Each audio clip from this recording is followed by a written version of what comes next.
اس میں لاجک بھی جو ہے نا وہ بھی انسان کو سمجھ نہیں آتا, اور وہ صرف کیونکہ صرف ایک چیز ایکسرسائز کرتے ہیں پاور, وہ ان ایک میٹنگ میں آپ کو ایک پرسنل ایکسپیرینس شیئر کروں.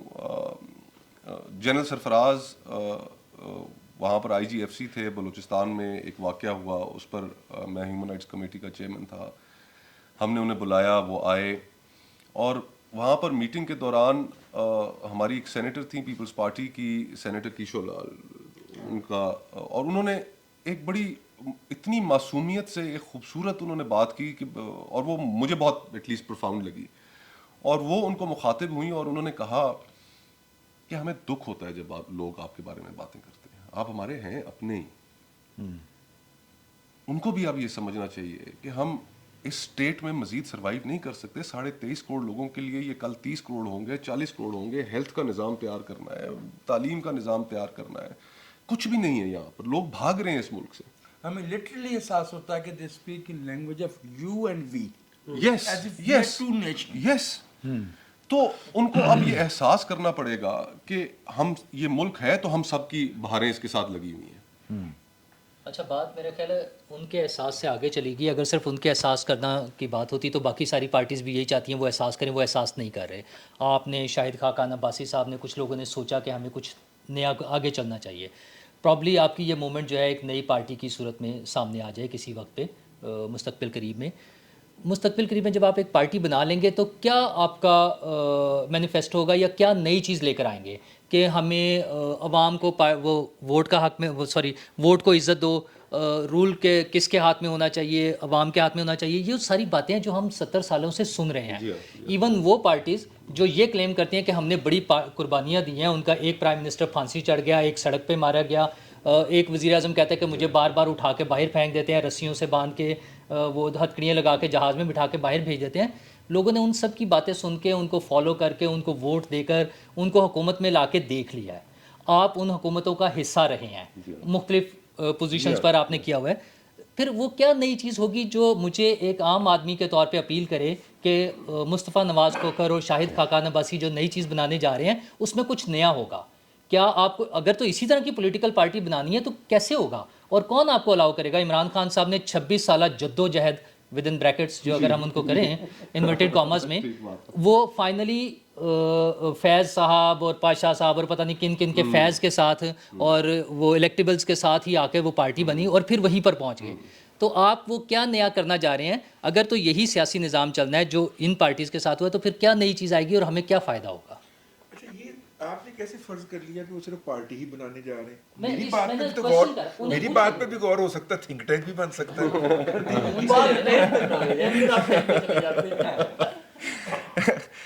رضوی بھائی, بڑے ہو کے ہم نے تھنک ٹینک نہیں بننا, لیکن اس چیز پہ ہماری گفتگو ضرور جاری ہے کہ مستقبل میں ہمیں کیا لائے عمل اختیار کرنا چاہیے. اور آپ نے جتنی باتیں کی ان میں سے ایک لفظ کے ساتھ بھی ڈس ایگری نہیں کیا جا سکتا, بیکاز آپ کے ساتھ اور اس ملک کی عوام کے ساتھ جن کے سینٹیمنٹس کو آپ ریپرزینٹ کرتے ہیں بہت دفعہ دھوکہ ہو چکا ہے. الفاظ جو ہیں وہ اب نئے الفاظ بھی وہی ہیں. اور جو مجھے جو اس دور حاضر میں جو سب سے انفارچونیٹ چیز لگتی ہے کہ امید بھی کوئی نہیں ہے, ایک ہوپلیسنس ہے سوسائٹی میں. اور اگر وہ ہوپلیسنس نہ ہوتی, تھوڑی بہت بھی امید ہوتی, تو پھر اتنی بڑی مائگریشن ہم نہ دیکھتے جو یہاں سے جو ہوئی ہے.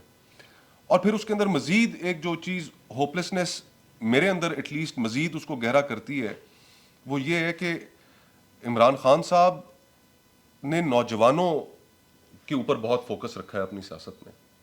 اور یہ نہیں کہ وہ صرف یہ کلیم کرتے ہیں, بلکہ نوجوانوں کی ہمیں ایک بڑی کثیر تعداد ان کے ساتھ نظر آتی ہے, وزبلی فالو کرتی ہے, نظر آتی ہے. ان نوجوانوں کے اندر بھی اگر وہ یہ امید پیدا نہیں کر پائے, اور اس ملک سے جو مائگریشن ہے وہ اتنے بڑے نمبرز میں ہو رہی ہے, تو اور اس سے زیادہ ہوپلیسنس کی کیا بات ہوگی.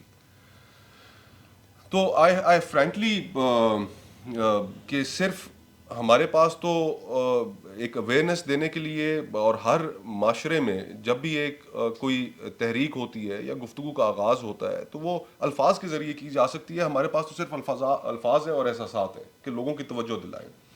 اور کبھی کبھار کوئی لکھ لیا, ہم تو اس کے علاوہ یہ ہمارے ٹولز ہیں, اس کے علاوہ تو ہمارے پاس کوئی ٹول نہیں ہے. سر آپ ری امیجن کا لفظ استعمال کرتے ہیں, ری امیجن. ایک بات سب کا کنسنسس ہے کہ ایک چیز ہو چکی ہوئی ہے نا ہمارے ملک کے اندر. آپ کہتے ہیں ایلیفینٹ ان دا روم ہے, کچھ لوگوں کو نظر آ رہا ہے, کچھ لوگوں کو سب کو نظر آ رہا ہے, سب کو نظر آ رہا ہے, سب کو نظر آ رہا ہے. جب سب کو نظر آ رہا ہے, instead of trying to revamp an entire system at a juncture جہاں پہ بہت زیادہ سینسٹیوٹیز ہائی بھی ہیں, بہت زیادہ خطرات بھی لاحق ہیں, تو کوئی ایک ورڈ ہوتا ہے کو ایگزسٹنس کا.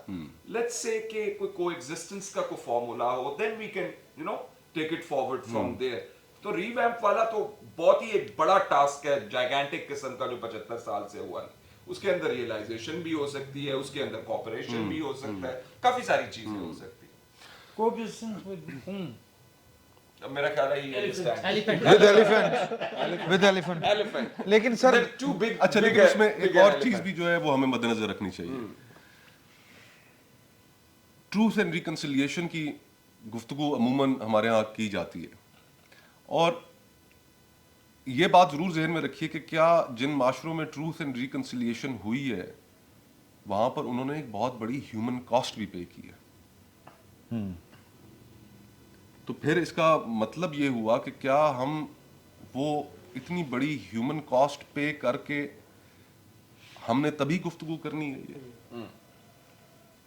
یہ بے وقوفانہ سی چیز ہوگی. اور اگر ہم تھوڑا اور مزید ذرا اگر گہرائی سے توجہ دیں تو میرے خیال میں ہم نے ایک بہت بڑی کاسٹ آلریڈی پے کی ہے لاسٹ ڈیکیڈ اینڈ ہاف. 80-90 ہزار لوگ جو شہید ہوئے ہیں, یہ ایک بہت بڑی کاسٹ ہے. اتنے تو جنگوں میں نہیں اتنے ہوئے, تو جنگوں میں بھی نہیں ہوئے. اور اس کے باوجود اگر ہم یہ ڈسکشنز نہیں کر پا رہے, قومیں 1, 2, 3, 4, 5, 10 واقعات کے بعد ہی اٹھ کر کھڑی ہو جاتی ہیں اور ان کے ضمیر بیدار ہو جاتے ہیں اور کہتے ہیں کہ نہیں, سانحہ اے پی ایس ہوا, مائی گاڈ, مینا بازار لا تعداد یہ پاکستان کا. اچھا یہ مصطفیٰ بھائی ابھی بات چل رہی ہے نا ایک ادارے کے اوپر, سیدھی بات کر رہے ہیں نا. اچھا آج کل سپریم کورٹ کے چیف جسٹس صاحب وہ سب کے چیف بنے ہوئے ہیں, وہ نہ پارلیمنٹ کو مانتے ہیں نہ وہ الیکشن کمیشن کو مانتے ہیں. یہ ایک عجیب و غریب قسم کے اسٹیٹ میں ہم نہیں چلے گئے کہ کوئی مطلب پارلیمنٹ کا کام بھی وہ کہہ رہے ہیں میں خود کروں, پرائم منسٹر کا کام بھی میں خود کروں. نہیں زیادہ نہیں کا پنجاب تک کریں. اچھا ایک جگہ سے ہم نکلتے ہیں تو دوسری جگہ میں ہم پھنس جاتے ہیں. ملازمین کے تچڑے, ملازمین کے نہیں وہاں سے نکلے بھی نہیں اور پھر بھی پھنس گئے. ہاں مطلب وہ کہہ رہے ہیں نا ہمیں پولیٹیکل ہو گئے, وہ بظاہر تو کہہ رہے ہیں نا, یہ وہ بھی نہیں کہہ رہے نا, یہ تو کہہ رہے ہیں کہ عمران خان انتخابات. تو امداد بھائی اسی کو تو امپلوژن کہتے ہیں نا. تو یہی تو امپلوژن ہے کہ جہاں پر کوئی جو آپ نے اپنا رول بک کے تحت آپ نے جو اپنے قواعد و ضوابط طے کیے تھے ان پہ کوئی عمل نہیں کر رہا, بلکہ جو اس کے گارڈینز تھے اس رول بک کے وہ اس کے اوپر عمل نہیں کر رہے, اس کے اوپر حملہ آور ہو گئے. تو آئی مین اس سے آلدو آئی تھنک کہ 90 ڈیز کے اندر الیکشن کرانا جو ہے وہ ایک آئینی ذمہ داری ہے, لیکن دوسری طرف ہم سب میں اس چیز کے اوپر کنسنسس ہے, لیگل فٹرنیٹی میں کنسنسس ہے کہ یہ 184(3) کی پاورز ہیں یہ ریگولیٹ ہونی چاہیے, اور ان کی ریگولیشن کے لیے جب قانون آتا ہے کنسنسس ہے اس چیز پہ, کوئی اس ملک میں انکاری نہیں ہے کہ وہ نہیں ریگولیٹ ہونی چاہیے. تو ایک نئی جورسپروڈنس انٹروڈیوس کرا دی جاتی ہے, اینٹیسپیٹری انجنکشن. آئی مین میں پارلیمان کا ممبر رہا ہوں, یہ تو میرا, اگر میں کل کو کوئی ایک بل وہاں پر بطور پرائیویٹ ممبر جمع کراتا ہوں تو اس کے اوپر کل اس جورسپروڈنس کی بنیاد پہ کوئی بھی صاحب اٹھ کے عدالت جا سکتے ہیں اور حق بجانب ہوں گے کہ جناب یہ بل لے کر آ رہے ہیں, ان کو روکا جائے اس بل کو لے کے آنے سے. پہلے فیصلہ موجود ہے. تو پارلیمنٹ کی سوورینٹی جو ہے اور پارلیمنٹ کا جو دائرہ کار ہے وہ کدھر گیا؟ اچھا میں اور یہ امپلوژن ہے, یہ امپلوژن.